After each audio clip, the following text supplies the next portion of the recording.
Matutuwa ang Ginebra fans dahil nasa ensayo na itong hinahanap nila sa final lineup noon ng Barangay Ginebra na si Paul Garcia. 6'10" big man import na si Christopher McLaughlin. Ito ngayon ang ibabandera ng Hong Kong Eastern kapalit nitong si Cameron Clark. At bago nga ang lahat, baka naman po pwedeng makahingi ng isang subscription para sa ating channel or paki-follow na rin po kung nagustuhan nyo ang ating mga basketball update. At kung ito na may makakabigat para sa inyo, kahit isang like and share na lamang po. Maraming salamat po. Paul Garcia. Marami ang nanghihinayang nang hindi ito maisama sa final lineup ng Barangay Ginebra ngayong PBA Commissioner's Cup, na kung saan nakita nga ng mga fans na nahahawig pa naman ang laro nito kay Scottie Thompson.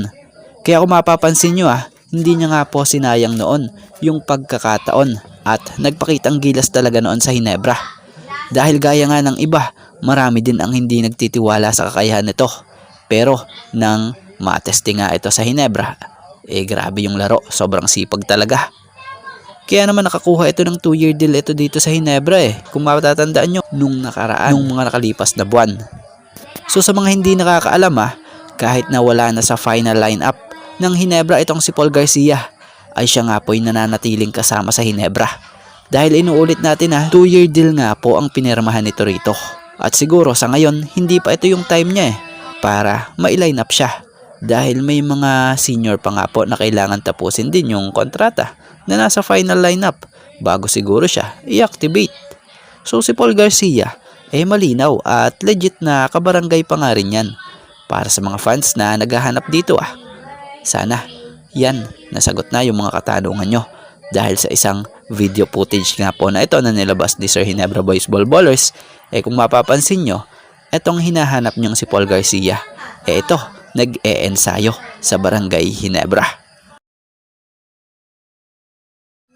So magkakaroon nga ng kaunting adjustment sa koponan ng Hong Kong Eastern dahil gagamitin na ng Hong Kong Eastern ang kanilang isa pang import na mas malaki kaysa kay Cameron Clark. So si Cameron Clark nga ay nilagay nga sa injured or reserve list na kung saan ini-activate nila etong si Christopher McLaughlin. Inaasahang si McLaughlin ang magiging import ngayon Tuesday kontra dito sa Blackwater Bossing. Siya nga pala si McLaughlin na isang import ng Hong Kong Eastern ay may taas na 6'10". Sa estilo nga ng laro nito ay talagang mabigat sa ilalim dahil sanay sa physical game.